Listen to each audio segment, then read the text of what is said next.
Really caught you guys on the under 5 minutes prescription because fill. it's so surprising. It's the old-fashioned way. Usually you get called after like 10 minutes, and then they tell you Here's insurance stuff. Here's some sad news over the weekend. Keith Emerson from Emerson, Lake and Palmer had died over the weekend. What these people have, and these rock stars, and they make all the money. There's the fame. They get to do concerts, and everybody screams, and they love them. And somewhere in the midst of this whole thing, there's depression.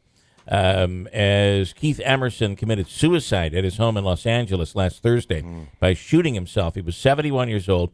He'd recently been suffering from depression as well as a degenerative nerve issue that prevented him from playing the keyboard. And you would think that probably that would really depress somebody, taking his ability to perform away. Of course, this song, huge. It was interesting. I found it on Twitter, and this was about halfway through, and I forget who posted it. It might have been Syracuse.com.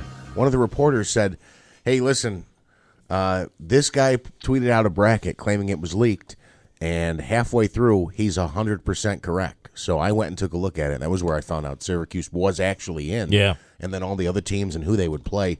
But this is a big deal because there's so much money involved where CBS does a live or as live selections show.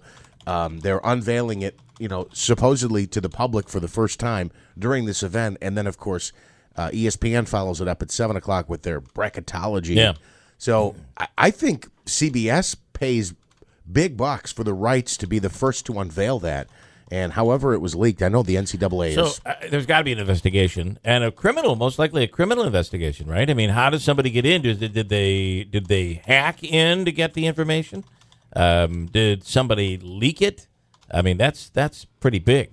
Yeah, it's interesting. It almost sounds foolish with everything that's going on in the world today to think the tournament bracket was leaked 20 minutes earlier than it should have, and it would be a criminal thing. Yeah. But there's a lot going on with that. Yeah. Early suspects: Edward Snowden, Snowden's in anonymous. Big, as well. They're big basketball fans. As a matter of fact, they leaked out all the winners as well, so their bracket is out there if you want to check it out. You can fill out the perfect bracket and win that $1 million. Or what's Warren Buffett giving away? $1 billion. There's money to be given away. So there's that. All right, hold tight. Christine has an update on the news coming up next, 6:30 now at WIBX.